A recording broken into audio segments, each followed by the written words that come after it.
O mga kaibigan, good morning. Kahit na umulan-ulan ay good morning pa rin mga kaibigan. Ito ang makikita natin dito sa lugar na ito ng palengke ng Tigaon Camarines Sur. At ganito ang sitwasyon ngayong February 4, 2026, 10:25 noon time, alas 10:25 ng tanghali. At ito under construction pa rin hanggang sa kasalukuyan. Ngayon ay Miyerkules at ginagawa po ito. So masalimot mga kaibigan, kung kayo taga rito, ito ang sitwasyon ngayon dito. Masalimot ang ginagawang kalsada o daanan dito sa may palengke. Ayan, under construction yan mga kaibigan. At inaayos itong daanan ng tubig mga kaibigan. So yan, kahit umulan, panay ang trabaho nila. Diretso ang trabaho ng mga nagtatrabaho. Right mga kaibigan, at ang mga tao ay ganyan. So pinapakita ko sa inyo mga kaibigan ang sitwasyon. At ito ang nandito tayo sa may Bonifacio Street. Bonifacio Street, kung alam niyo ito, ay dito ito sa palengke ng Tigaon St. Vincent Pharmacy katapat. At kung kayo lalabas, pumunta kayo doon sa highway, sa Puentepillo Highway. At dito naman, kung didiretso tayo dito, ito ang tinatawag na Barlin Street. Yan, Barlin Street. Yan ay Barlin Street dito sa tinutumbok ng camera.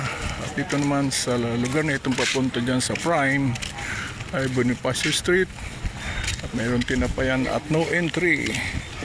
One way po ito mga kaibigan. So yan lamang. At kung gusto nyo makita ang loob ng palengke, para alam ninyo ang mayroong idea kayo kung ano talaga ang kasalukuyang larawan ng palengke ng bayang ito, na kung kayo taga rito, dahil mayroong nag-vlog na ang Tigaon daw ay magiginang syudad. So kayo ang maghusga kung pwede na maging city itong Tigaon sa ganitong masalimot na mga pangyayaring ito. Ito hindi malaman kung parking area o ano ito. Ito yung pamilihan na pataas ng bubong at mayroong stage. At dito sa loob, o yan, makita nyo, pamilihang bayan ng Tigaon, 4th District of Camarines Sur. Ayan, mayroong mga nagtitinda dito ng ukay-ukay sa loob. Ay ukay-ukay ito, mahaba yan. At kung iyon didiretsuhin yan, papunta yan sa may tinatawag na isda, yung isda at karne na mga tinda. O, punta tayo pero madilim yan, kaya huwag na tayong pumunta. At ito ay kung yung didiretsuhin, papunta yan sa doon. At mas masalimot din doon dahil under construction din doon ang drainage. At makita nyo ang gulayan dyan sa dulo. May gulayan dyan, tindahan ng mga isda, wheat market na yan, at mga karne. So ganun pa man, at least meron tayong short video sa ating YouTube channel na kahit walang nag-view, ilinalagay natin para kung gustong mag-view yung gusto ay meron silang makikita. So like, share, and subscribe naman kayo. At mag-comment kung kinakailangan. Kung hindi, di wag na. So ito mga tindahan ng mga gulay. At ito yung bago rin itong gawa sa lugar na ito na siksikan. So kung minsan pag hindi ka pumasok dyan, hindi mo malalaman kung ano mga tinda dyan mga kaibigan. Wagkat ganyan ang isda. Itong ginagawang ito ay parang maglalagay daw ng malaking relo, parang sa Big Ben ng London. Alright. Kung matutumbok ninyo ang RN Bakery doon. Diyan tayo bumibili ng tinapay at mga itlog. So ito ang makikita natin dito sa lugar na ito.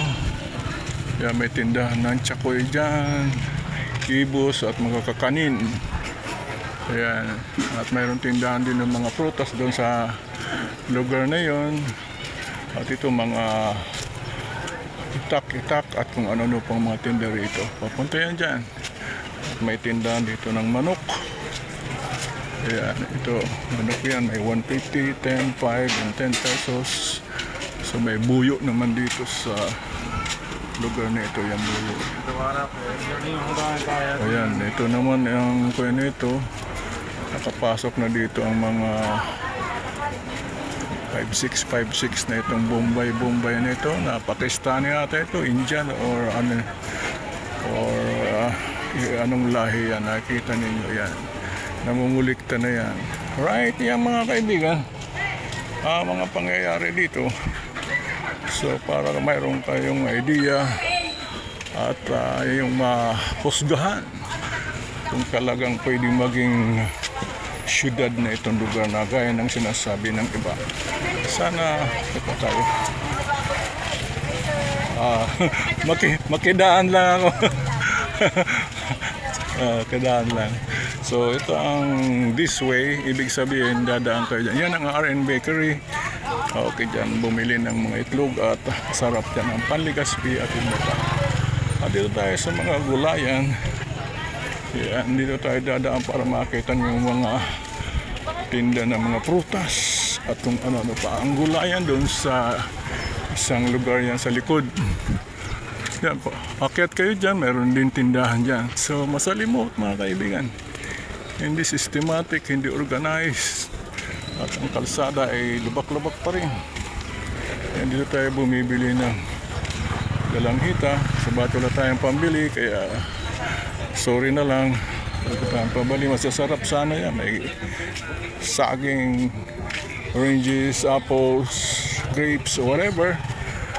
At mura, hindi naman masyado kamahalan.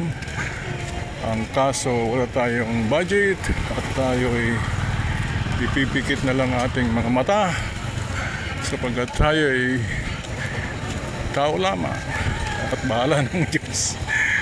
Kung bigay ang Diyos ng pambili, bibili tayo. Kung hindi, sorry na lang mga kaibigan. Ito, one way ring ito. Pero ang iba, hindi sumusunod. No entry, one way at dito tayo papasok sa lugar. Meron tayong, dyan tayo dadaan pa uwi.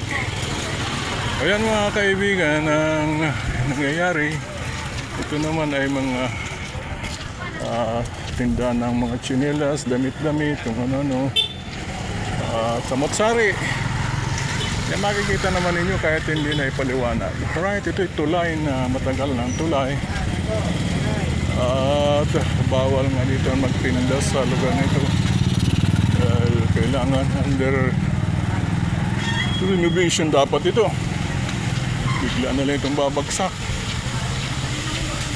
Kung kayo ay taga rito sa palengke, ito St. Clair Hardware na matagal na yan. O ayan mga kaibigan, ay tindahan dito kung ano, mga padyak. Ang dami itong padyak mga kaibigan. Umuulan, ulan init, kanina mainit, ngayon naman umulan. Right. So punta tayo dito sa parada o poblasyon. Natawag nilang poblasyon. At tayo naman andito. Kahit dito na tayo lumaki. Since 1960 pa tayo dito. Kaya alam natin ang mga building rito na panahon. Ito magandang building yan dati. Magandang bakery ito dati, no? Not malinis. Pero ngayon, ito na makikita ninyo. Mga kaibigan, at nagtitinda rito ng galanghita. At maraming mga estudyante yan. Ang estudyante, nag-uwihan na sila. At ito'y ano natin. Tatanungin natin ito kung magkaano. Negura na yung tumpok. Oh, sige. Ayan, so, ayan, dora pula. Saro lang na tumpok yan. So bibili tayo mga kaibigan ng tinatawag na darangkita at pupa tayo ng pambili. Sana meron pa tayong 20. So, kung wala, kawawa naman ito. Ayan. So, salamat at mayroon tayong 20. Muntik nang wala. Thank you. Pambili sana yun ng biogesic. Pero bumili tayo. Yan. Masama ang tingin sa atin ng mama ano yun eh. Parang kakain ng tao. Kaya ang nasa isip mo. Yan mga kaibigan. At ito makikita natin dito ngayon. May Cebuana dito, Loiler. Yan ba? Cebuana, Loiler yan. Palawan. Yan, Palawan Pawn Shop. At itong papunta dito pag uwa sa Laguno yan. Yan lugar na yan. At doon naman papuntang Naga. Ayan, sa areang yon. Alright. So ito ngayon nga makita nyo ito. Ang highway na ito, ang pangalan ay J. Puentevilla Highway. Ito ang pinaka-national highway. At dito naman papunta sa loob, Gomez Street. Gomez Street ito. Ayan. At ito ang padyak-padyak. Ganyang organize ito. Kung organisado ito, malalaman ninyo. Alright, hanggang dito na lang mga kaibigan. Sabi ko na ang araw ngayon ay Wednesday, February 4. Tama ba? February 4 ngayon. At ang oras ay alas 10:30 o 10:30 ng pagkatanghali. Ayan mga kaibigan. Hanggang dito na lang and mag-subscribe, mag-comment and like and share, and thank you very much. Enjoy your day, have a nice day, and God bless everyone. Signing off.